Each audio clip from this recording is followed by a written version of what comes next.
We'll go ahead and get started. It's going to be a difficult morning. The author of our text has a little leader's guide that Jonathan got for the teachers, and she has a little prayer in here that just to start our class, and I'm going to read it because I kind of like it. Generous God, from whose loving hand all our food ultimately comes, feed us now with your word, that as we study, discuss, and digest the scripture today, your spirit may strengthen us to live as your ever more faithful people for the sake of Jesus, who taught us to trust you for our daily bread. Amen. Amen. Who wrote that? That's from Amy-Jill. Yeah, I don't know where she gets them. Did she write them, you think? Probably. Yeah, pretty smart. Pretty smart lady.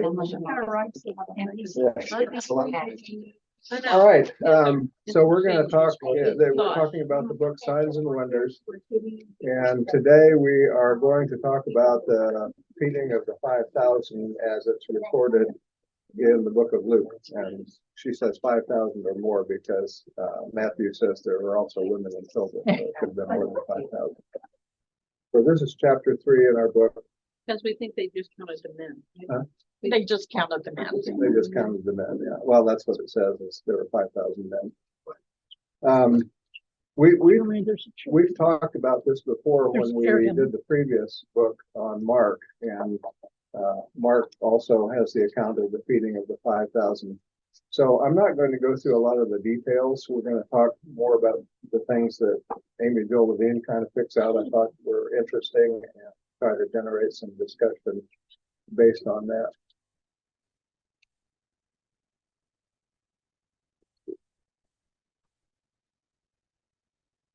So she notes that the feeding of the multitude is the only miracle story that appears in all 4 of the Gospels. So Matthew, Mark, Luke, and John have a feeding the multitude story.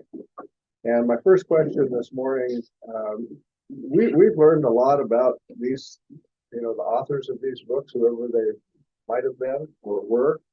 And we have learned a lot in our discussions in this class about what their point of view is, what they were trying to say about Jesus. And so I wondered if that has anything to do with why all 4 of them chose to include this miracle as one of the stories in their books. And my first question, if this makes sense, is do you think that Matthew, Mark, Luke, and John each might have had a different reason for reporting this miracle? Why did they particularly want to include this in their account of the life and ministry of Jesus? And based on what you know from Matthew, Mark, Luke, and John, what do you think the reason might be? This is just kind of a pondering question based on what you know about the gospel. You're going to have to forgive me. I'll just do the best I can. You did great last time. Sorry, you'll do great today, I'm sure. No hurry. There are, in my opinion, there is no way that a human being could have written any of those Gospels. The reason being, when Jesus, in Matthew, Jesus goes into the desert to be tempted by Satan. There's no one there. There's no way the person could have written this. In Luke, Jesus is going before Pilate, and Pilate's looking at him and he's going, what is the truth? There's no way anybody could have been there to write that down. There's examples of that all through all of the Gospels. So it would be impossible for anyone that is of this earth to have written that down unless there's 2 things. 1, they're all made up. Or 2, they were told what to say. And they wrote it down. And to me, that's something that's really important, because when you look at the book of Matthew, you think that Matthew was the one that was writing this. And a lot of people teach that there's some kind of lien that each one of the authors had in writing the books. But I think, this is my opinion, if God tells you to do something, you're gonna do it. And the only way that you can write something that is true throughout all of history and for every single person who has ever lived or will live is to know something more than a human being can know. So I think that that's really important when we look at who wrote them, to know that they were being told what to say. Well, I might push back just a little bit on that and suggest that what if Jesus came back from the wilderness where he was tempted and shared that story with his disciples? I mean, could that not also be a possibility? Wouldn't he be bragging? I don't know that he would have, he would have just been telling the story. I'm just saying, I think that there's a third possibility you listed too, and I would put one more in there that's possible he shared that information. And David, I think we can ask this question from your perspective too. Why do you think this is one of the few stories that is in all four gospels? So when we look at all four gospels, yes, our story, the feeding of the multitude. So They have kind of a different they have a different point of view, worldview, and yeah. why would God? Why do we need four repetitive stories? What is the reason why we have it in each of these gospels? Because John doesn't have a lot of the stories of Jesus' stories. And then the book of John has a whole lot more about other words that Jesus said. So so we're trying to study, from whatever perspective you're coming from, why do we think that it has this particular story in all four versions of the Gospels? That's kind Well, of and we know too that Matthew has about 90% almost verbatim of what's in Mark, right. but there's an additional 10%, and the same in Luke a little bit more. And then as Right. Jane said, John has Yeah. looks like he's looking at it from a totally different, who Yeah. Jesus was, Yeah. in terms of his divinity, whereas Mark talks a lot about the life of Jesus. Right. That he was. Well, let me kind of go ahead. I was gonna say, they each had their own perspective, but I think it was having, what was it, 5 fishes and 7 loaves or something like that? 2 fishes. I love 2 fishes, yeah. Yeah, there's a lot And of then- bread and fish. Yeah.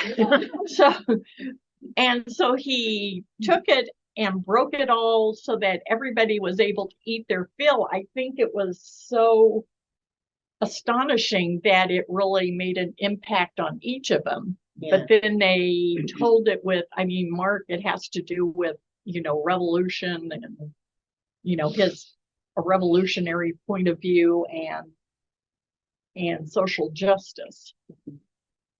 One more comment. It's Okay. kind of like the pink candle. If there's some things you just remember. Some things that you just remember. I Okay, think it well, was so I'll share with astonishing you kind of what I have. And so Coral just mentioned this. In Mark, the emphasis was very much on social justice and Jesus' ministry to the poor and those who were on the margins of society, the kind of work that David does in his stead. In Matthew, we know that Matthew was very interested, or at least makes a lot of connections between the activities of Jesus and the prophets of the Old Testament, Hebrew Bible. And this is no different because there are feeding miracles in the Old Testament. And we'll talk a little bit about those. Luke, we're going to leave a question mark there because that's what we're learning about today. So we'll see what we learned from Good. Luke and if there's anything different. And then in John, in the 6th chapter of John, he has Jesus is saying, I am the bread of life. Whoever comes to me will never go hungry, and whoever believes in me will never be thirsty. And so there's a step up in John from the sort of literal feeding in the other gospels and this idea that Jesus fills more than just our stomachs. Jesus is capable of filling our souls. And so John has, that kind of a perspective that just the earthly work of Jesus, but also the divine work of Jesus that was going on. So that was kind of where I was going with that. I didn't know if it was a good question to start with or would make sense. So, My initials. Amy-Jill Levine, our author, Arlene she Joy. says that readers continued to debate whether the story recounts the sudden appearance of food. In other words, was it a miracle, or was the miracle that people actually had food with them and were sharing what they had brought? And some people take that another step and say that the miracle was that the more wealthy were sharing with the poor. Which sometimes can seem a little bit miraculous too.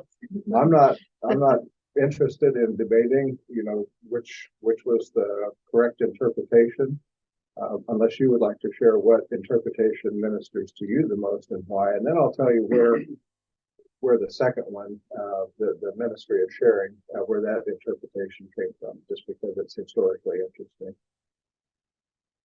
So what do you guys think? Or what have you heard in sermons?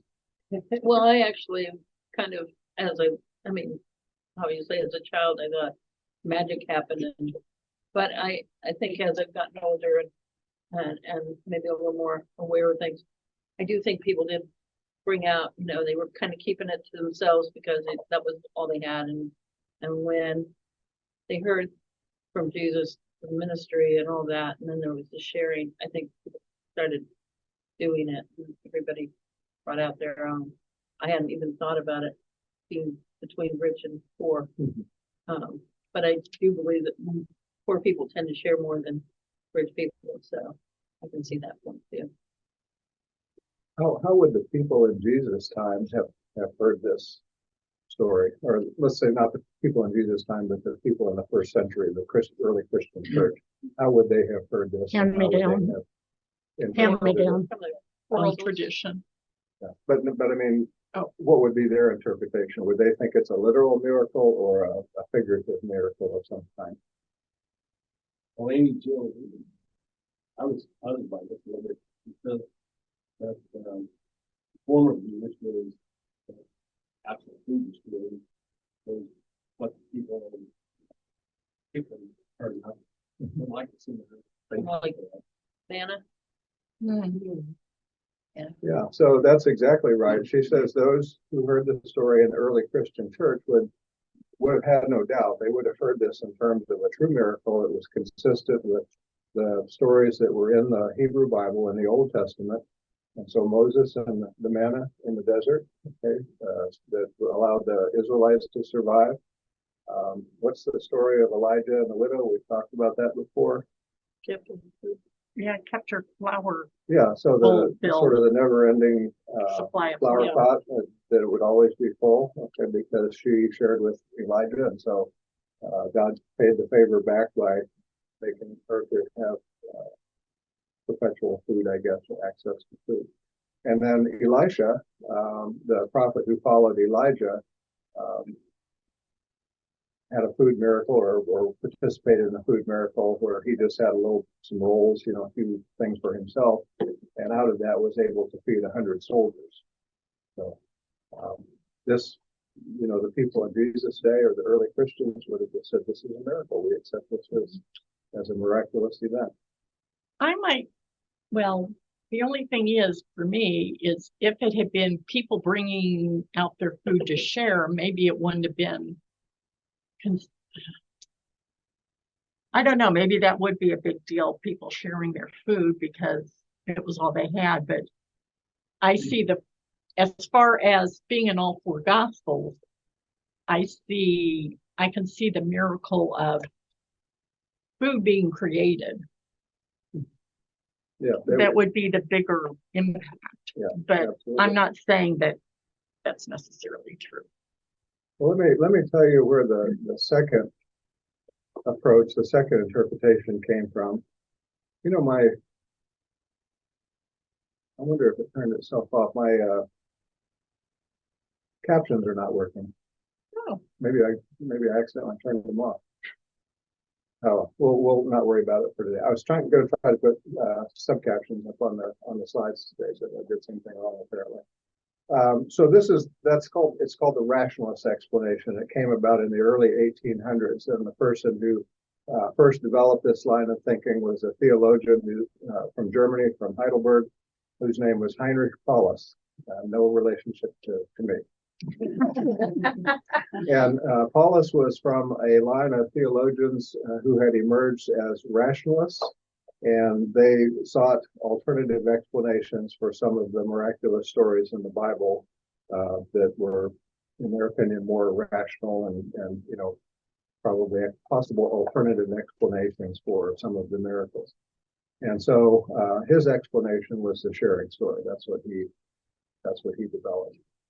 He was a Protestant. He was heavily criticized by the Catholic Church in his day because in Catholicism, there's a very strong belief in miracles, the literal occurrence of miracles.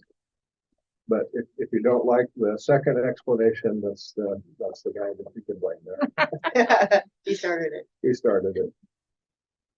Oh, I wanted to also say that I didn't realize that this was one of the few that was also in John.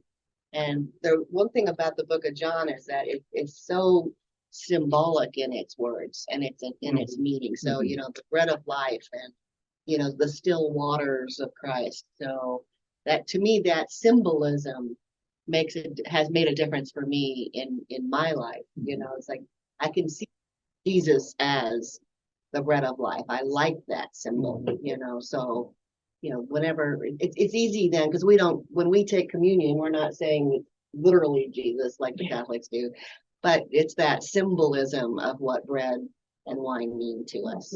So I like that. I'm going to throw that out there.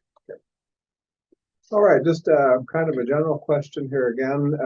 Amy-Jill Levine approaches this experience in the life of Jesus from the idea that it's sort of hospitality event, and hospitality was important in Palestine in Jesus' time, still is today, very much so. And oftentimes meals are a part of that. So this is an opportunity for everybody to share. Have you ever had a meal that was particularly memorable? What made it so, and was there any element of hospitality involved with it? Well, I may have told this before, but when Lee and I were first married, I was 18, he was 21, and we were in the Air Force. And he was stationed out at McConnell Air Force Base. And my folks at the time were living at Kirbyville, Missouri, down by Branson. His folks were here in town. And he pulled duty over Thanksgiving, or I think it was Thanksgiving.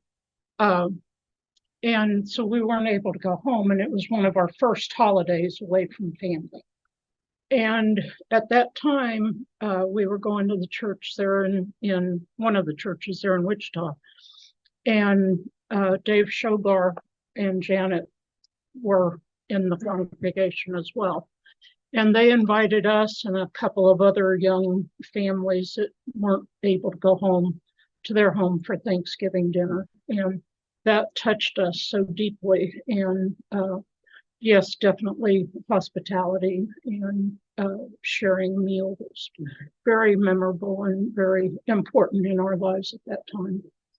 Cool. I would say, okay, so growing up, Mom and Dad usually had Thanksgiving, and family in town would come over, and it was more like potluck. But when I got married and lived in the Boston area, I got to participate in the Seders when we were in town. And I found that to be very enjoyable. They often, on the first night, they would invite people, friends of theirs, who weren't necessarily Jewish. And so you might have 15 people, or 18, 20 people around the Seder table. And it was hospitality, and I got to participate in the Passover story. And because it's a big deal, the meal takes forever because you go through all the rituals of, the bitter and the salty and so I found it to be a learning experience and a hospitality, and they were very welcoming of me. It's the whole story of the Yeah. release of the And they Israelites had, from Egypt. they had fun songs. I mean, some of them were I've been working on the railroad tune. I can't remember them all. To Zuzim, and which is about buying a goat, and it's sort of like the crooked man or the crooked woman and all the steps they go through. And then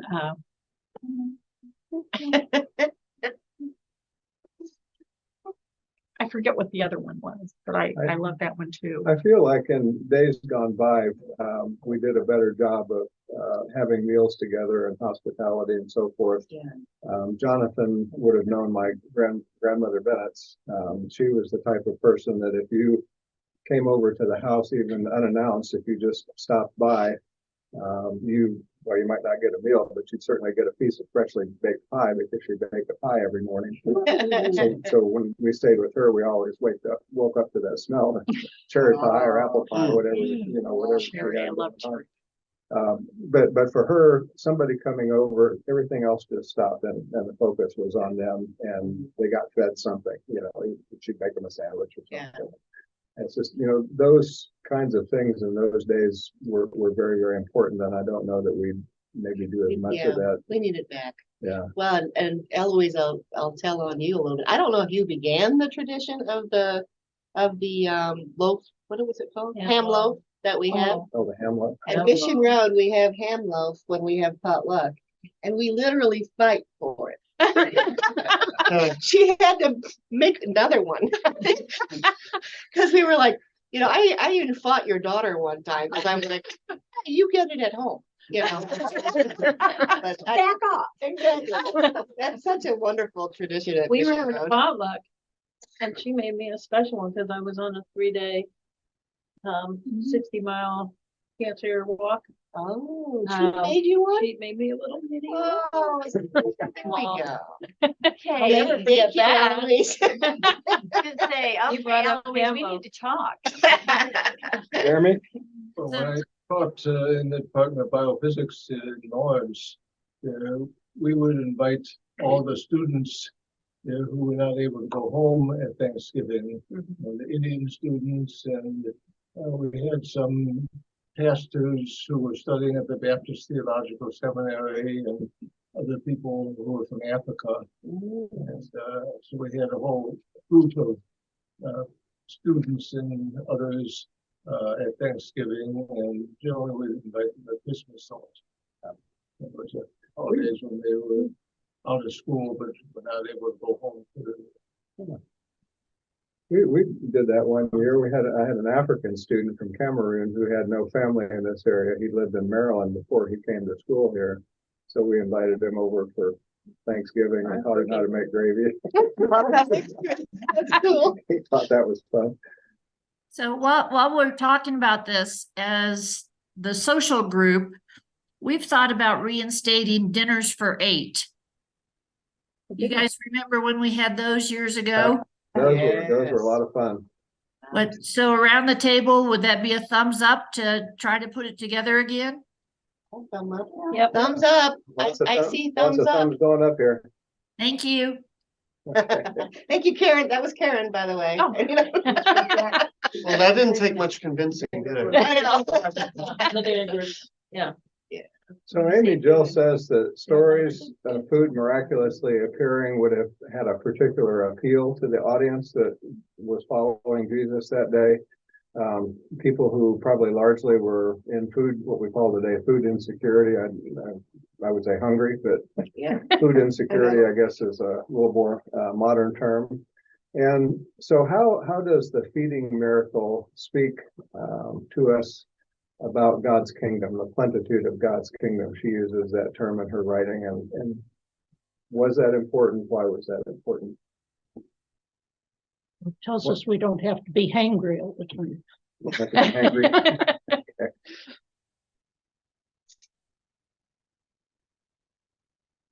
is plenitude, is having plenty something that you associate with the coming kingdom of God as you learned about that growing up and experienced it?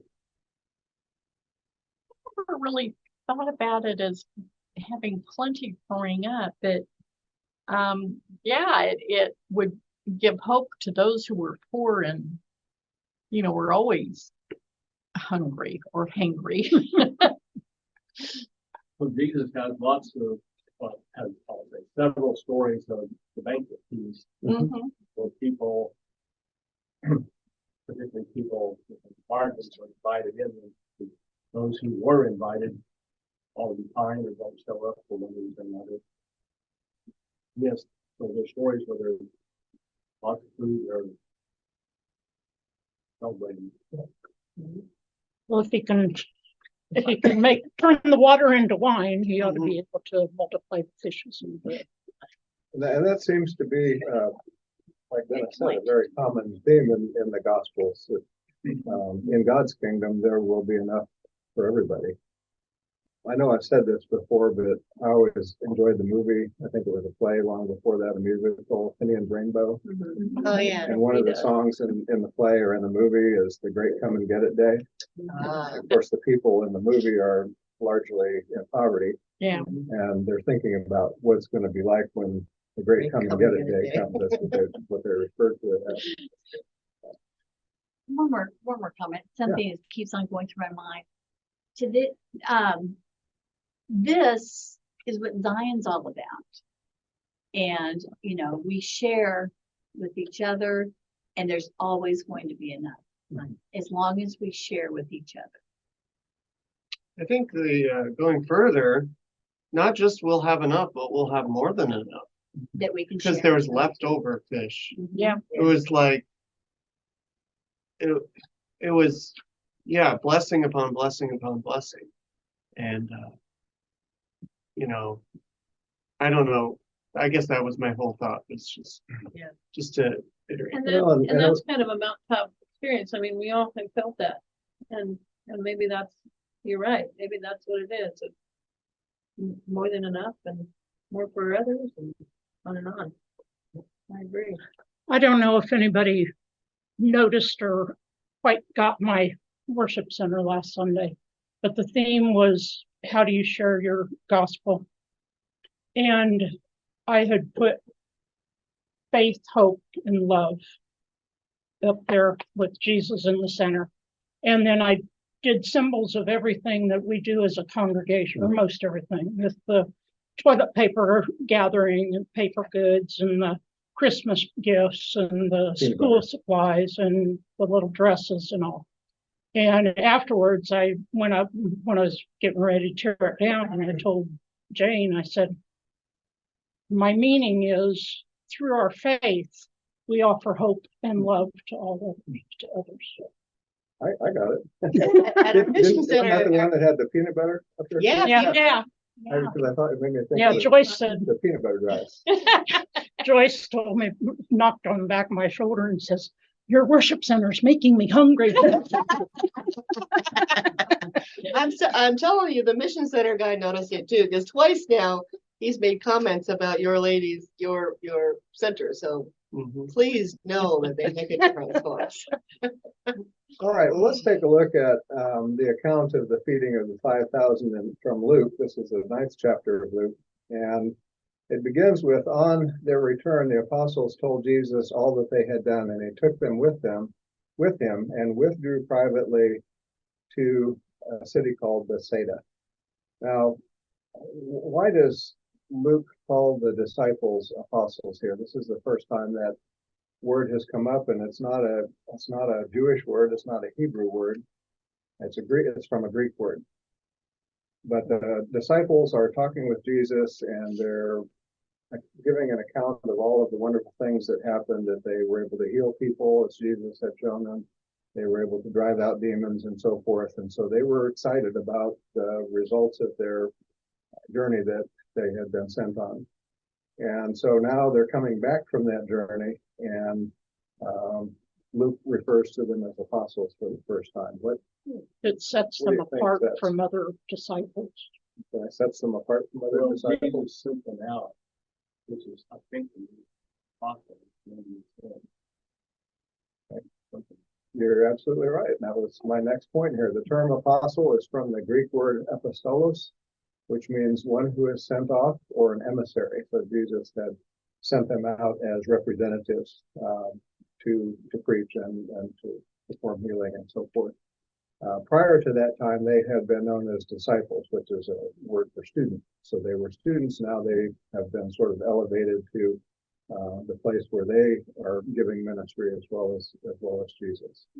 You can still be a student and be sent out though. Sure. Oh, absolutely. And I kind of liken this to the way our students matriculate through the program. When they first come in, they don't get anywhere near the operating room. It's just, you have to learn some Thank things you for first. that. And so Oh, please. there's a period of training, and then they kind of get their foot in the door and they do observational training for a couple of months, and then it's after they've been with us about 9 months before they actually really put a hand on a patient and be we call them the in-room provider for Apostle. for That's the anesthesia. apostle word for you guys. Yeah, so to me it's kind of like that's what Jesus was doing with his followers. He's training them, and now they're in-room providers. They're actually going out and giving ministry. So that was Jeremy had a comment. Jeremy had some. Jeremy. When I started medical school, I came in as an advanced student. Because what they did at UMKC is if some student dropped out, they'd find someone to replace them. So I came in as a year 3 student in the 6-year program. And my first day in medical school, I was in Mercy Hospital seeing patients. There you It's go. kind of what you call a sink or swim. Oh, That was- threw you in the deep end. That was the philosophy of the UMKC program was a little bit different, because old time medical school, you'd have 2 years of classroom training before you'd ever get into to see a patient. And in that program, the 6-year program, they started almost day one actually going in and seeing patients. Now they didn't do it by themselves, I presume. You'd go with a resident or something. I was in the outpatient department. Yeah. I saw, patients coming in for the outpatient visits, and then the doctor would come in after I had seen the patients for a while. Well, that's good. At least check on you. Yeah, I feel better now. That's why all the people like me and the physicians at KU are always nervous when you have all these trainees in the room. And you just kind of watch them every minute and not let them do anything that they're not supposed to do. Speaking as a patient, we're a little nervous too. It's like, oh yeah, there's the doctor. All right. And Jesus and the disciples are going to the town of Bethsaida, and our author suggests that this may have been a way for Jesus to steer clear of Herod Antipas. So who is Herod Antipas? Yeah. Okay. One of the sons of Herod the Great. And where was he the king, or where was he in charge in Palestine? I forget. Who was like northern? Is it the northern part? Yep. Okay. In my head, I can see it. Herod I have no Antipas map. was the king who had been placed in charge of Galilee. So Galilee was Yep. Jesus' home. That's where he began his ministry. And Amy-Jill thinks, possibly Jesus was trying to avoid getting too much attention from the authorities in Galilee. And so that's why they went over here to Bethsaida. So here's Bethsaida up here. You can see where the pointer is right there at the top, right at the north end of the Sea of Galilee. And that's under the control of Herod Philip, who was one of the brothers. And so at this time in Jesus' life, Palestine was divided up into what was called a tetrarchy. Tetra means 4. So it was divided up among 4 people who were in charge. And so Herod Antipas was in charge of Galilee, and then also this orange area down here. Herod Philip was in charge of this northeastern part up here. And down here in Samaria, where Jerusalem was Herod Archelaus, was the name of that brother. So there were 3 brothers. And then this area over here, the Romans kept. They wanted to have an area that they could maintain their influence and kind of keep an eye on things and sort of have everybody else surrounded in case trouble broke out or whatever. So this part of Palestine was under Roman rule. So there were three brothers that were ruling, and then the Romans. So that's the Tetrarchy. That's why it's referred So, to that so way. was Philip the one that had the part with that stated? Yeah. Targeting Jesus for some reason versus. Well, I don't think Jesus probably was as well known there at that time. Now, I think Herod Philip was the one who had been married to the wife that Herod Antipas, that, when John the Baptist was criticizing that divorce and then remarried by Herod Antipas. So the two brothers here had shared the same wife, and that's how John the Baptist got into trouble. Well, it probably was eye to eye. Probably not. Imagine that would be a safe assumption for sure. I guess they didn't have Thanksgiving together. They did, but it was very tense. Yeah. Does Herod actually mean king? Does that word mean? I king? think it was their name. That was their first names? Yeah, I think Herod was the name. Yeah, So they were all like Herods. Julius Oh my Caesar Goodness, that would be or confusing. Julius. Caesar would have been the name. Caesar's of the king. Caesar means king. Yeah, Caesar means king, but Julius was his name. Right. All right. So Either George Foreman, I thought I don't was know. thinking, That's like a George and good his question. fours. Yeah, it's George. 6 kids that named bears George. a little bit of research because you have Philip and Antipas and Archelaus. So get maybe it confused was, on that maybe it Herod does thing. mean something like king or ruler. We'll have to look that up. All right, but don't All right, don't look at Chiefs game. verse Yeah. 11. I already have. I'm not gonna tell you anything. When the crowds found out about it, they followed him, and he welcomed them and spoke to them about the kingdom of God and healed those who needed to be cured. And so another possibility, in addition to getting away from Herod Antipas, Amy also suggests that maybe Jesus was going to Bethsaida to have some downtime, maybe kind of go on a retreat with the disciples, but along come the crowds following him, the people, I guess, that he had been preaching to in Galilee. It sounds like they actually followed him into Bethsaida. The distance is not that great, probably a walk of 5 or 10 miles to get from one area to another. So conceivably a large crowd could walk and follow along with Jesus in that way. It says Herod is the family name of the dynasty. Oh, okay. The Herodians, of course, that makes sense. So just a couple of explanations. The word welcome, when it says that Jesus welcomed them, in the Greek, it means he received them. And so again, there's a connotation here when you receive somebody that you express your hospitality by sharing a meal or sharing, in those days, washing their feet to get the dust of the road off of their feet, maybe anointing with oils and things like that. So it's a sort of a hospitality meaning. So we talked about this a little bit, I think already. How does feeding a guest fit into your sense of hospitality? And how can welcoming somebody be an enjoyable experience? Well, it's just common if you have somebody come over, can I get you a drink? Can I get you, something? We have guys and gals working on our house right now doing cuddling for us. And last August, when they started, it was really hot outside, and that poor guy that was having to cut the tile and bring the tile in to put on the floor and everything like that got, so hot. And so, it's like, okay, like an ice water. It's a small thing, but kind of a way to be hospitable and make him feel like he was welcome in the house since he was working so hard. During the Depression and the war, didn't people feel comfortable sometimes with going up to a house if they were hungry and asking for a sandwich or asking for a meal? Yeah, we actually, I don't know, some months ago talked about that. Whatever the term was for that, that was the origin of the name potluck. When you bring somebody in and share, potlatch or something like that.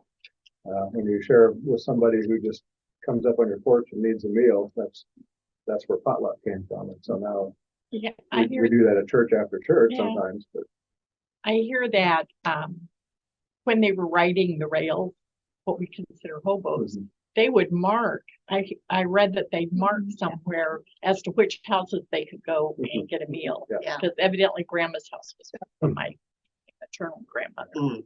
My mom's house was a key place. Yeah, I don't know if It's her also was the the key king of place, but I mean, they didn't have much to share. They were very poor.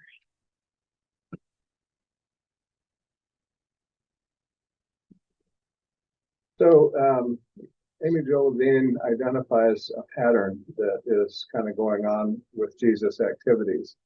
And it starts with welcoming the crowd, speaking to the crowd, either preaching or teaching, and then healing. That's kind of interesting. Do you know of any churches, any Christian churches that sort of practice this as their order of worship, so to speak, as their pattern for worship? Have you ever been to another church where something like that was very, David, you go to a lot of churches, so you've probably seen Yeah, I was Yeah. gonna say the Holy Rollers. the Holy Rollers, okay, the Pentecostals. Yeah, Let's say Pentecostals. What, well, I couldn't remember which one it was for sure. there's a interesting term that happened, and that's healing. What? Healing. Yeah. In this particular. I've seen, like a lot of churches that do different things to welcome somebody who's, or somebody who doesn't. Going to churches I've never been. Yeah. But, the part about healing is, I believe it's twofold. Or to the medical field. So I understand what we perceive as healing. But also there's a kind of healing too, which is like if I'm working with somebody in the streets or something. And I can think of a particular who I asked her a question one time. She was homeless for many years. I asked her, is homelessness choice? And she got really mad, really furious. And she said, no, and she immediately started to explain why. And as she was explaining, her speech became slower, slower. But then it's like you could see she was starting to understand and ask her. Yeah. I haven't seen her since. So I assume that maybe there's a healing also the mind. Oh, absolutely. Yeah. Yeah. That is possible too. And so with this particular subject matter, like there's one church that I can think of specifically, and it's wholeheartedly no medicine, and they believe in miracles. And if you go to some of their events and stuff like that, you can see strange things that are not easily explained. And so that particular word is tough, but the welcoming, speaking, and teaching, I've seen a lot. Well, I absolutely agree that healing comes in many different ways. And, you know, we talk about spiritual healing, we talk about physical healing, we talk about emotional, mental healing.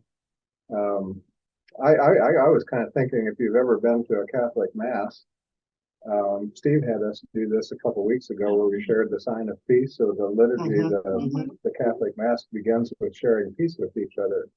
And that's a very welcoming thing when you're not Catholic and you don't go to that parish, except you came that day for a wedding or a funeral or whatever, to be greeted by other members of the parish and to have them share the sign of peace. And then as part of the liturgy, the priest gives what they call a homily. We call it a sermon, but it's a short sermon. So there's, you know, you're speaking, teaching. And then when they perform the Eucharist, which is communion for us, the priest holds up the host, the wafer, the large one, and he says, Lord, I am not worthy to receive you. Only say the word and I shall be healed. How many of you, when you come to communion, today's communion, and maybe we'll all think about this now, how many of you think about that as a healing experience? Not really? No, I think repentance more than I think Yeah. healing, so that's, Well, it's a healing of your relationship. yeah, then. there you go. I like it. I was gonna say that I think our church does, except that the healing is not necessarily, for me, coming here has been an healing experience for many parts of my life. Getting myself back together, not being so stressed out, working on feeling peace on a daily basis. So I think we could say that healing is a part of our church too. But Well, and we have the sacrament administration. we do. In our church, which is, right now, it's more of a private matter where people Yeah. want to have the laying on of hands and to have some healing, both physically, spiritually. But I've been thinking as worship pastor, and it's very private and people should be able to choose, how they ask the elders to come and help them. But I did go, it was your daughter's camp, which was a crazy camp. But these junior high kids, the one thing about this camp that really stands out to me that was really good is that, we had these junior high kids, stand, and we had the prayer and testimony time where they were, kind of pouring out their souls to us. And then they had all of the elders standing at the front of the campfire.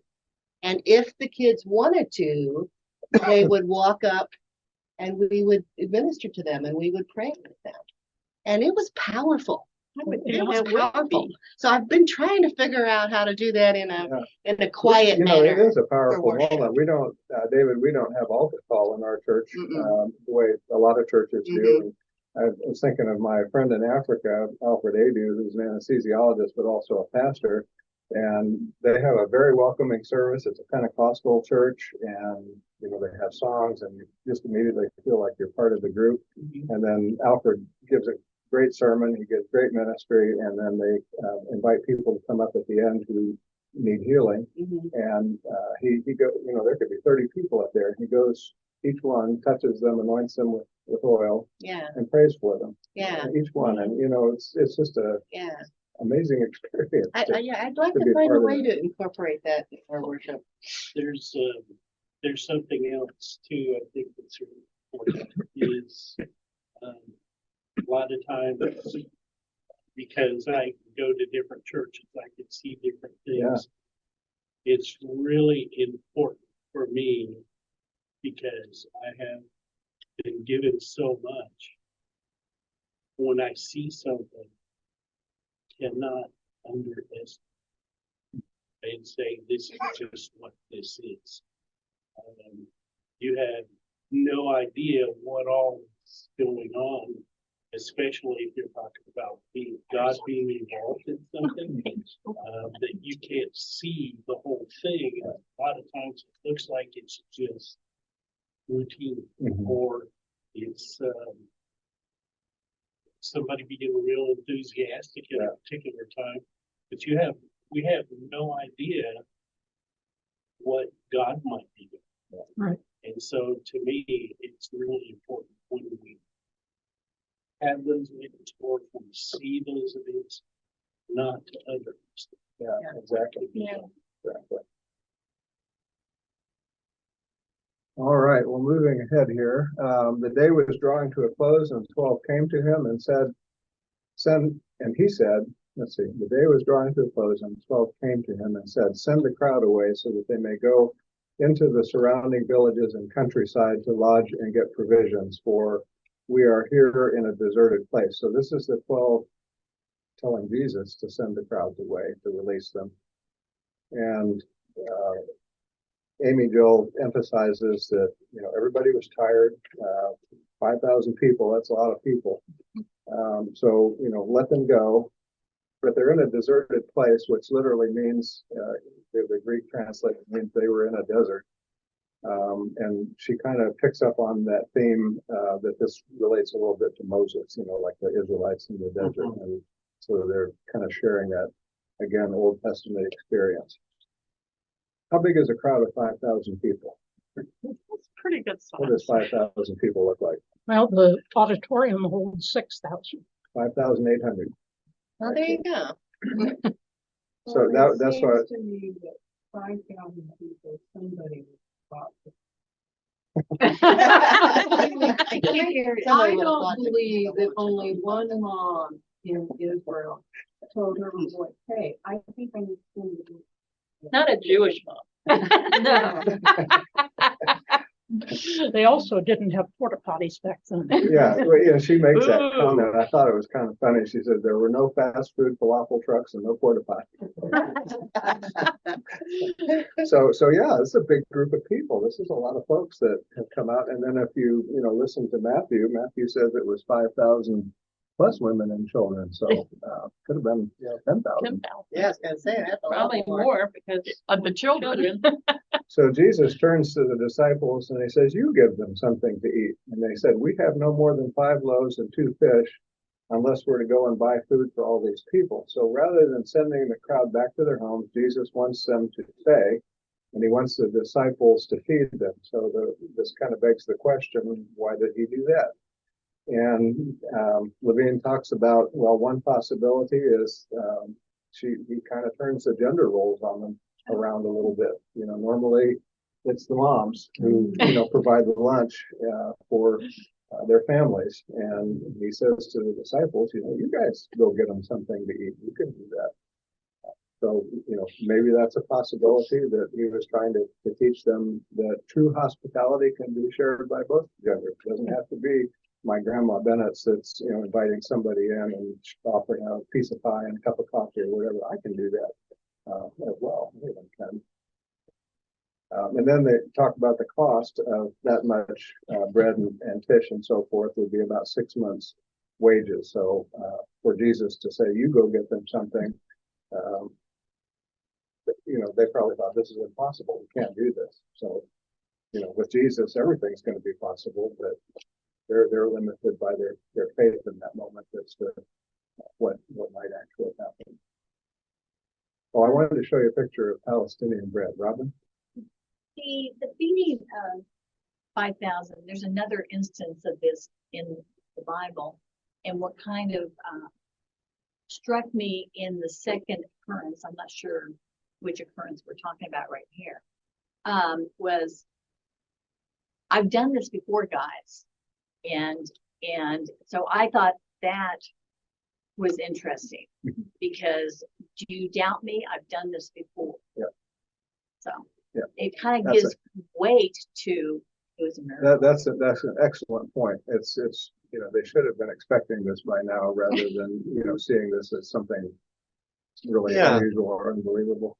But I mean, there's a time and place for everything, because when you think about Jesus tempted he was in the wilderness before his ministry, tempted by the Satan or the devil, and the devil said, you can just command these rocks to turn into bread. Mm-hmm. They said, no, I mean, yes, I could, but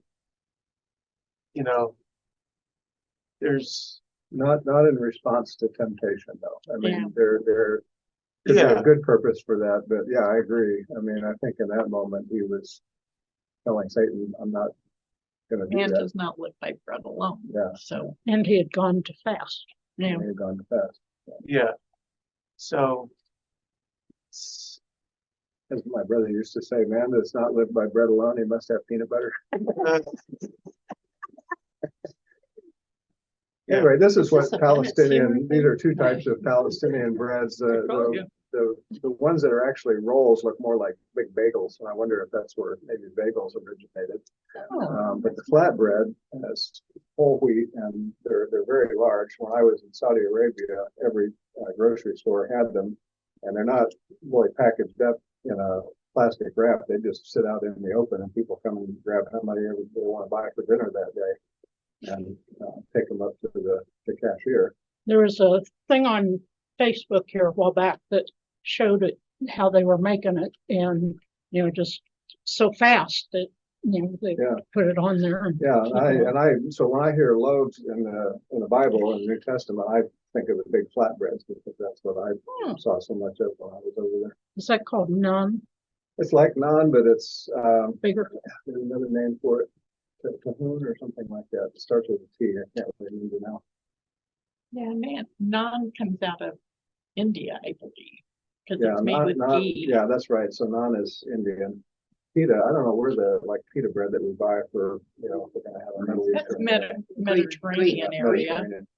Yeah, Greek, I think.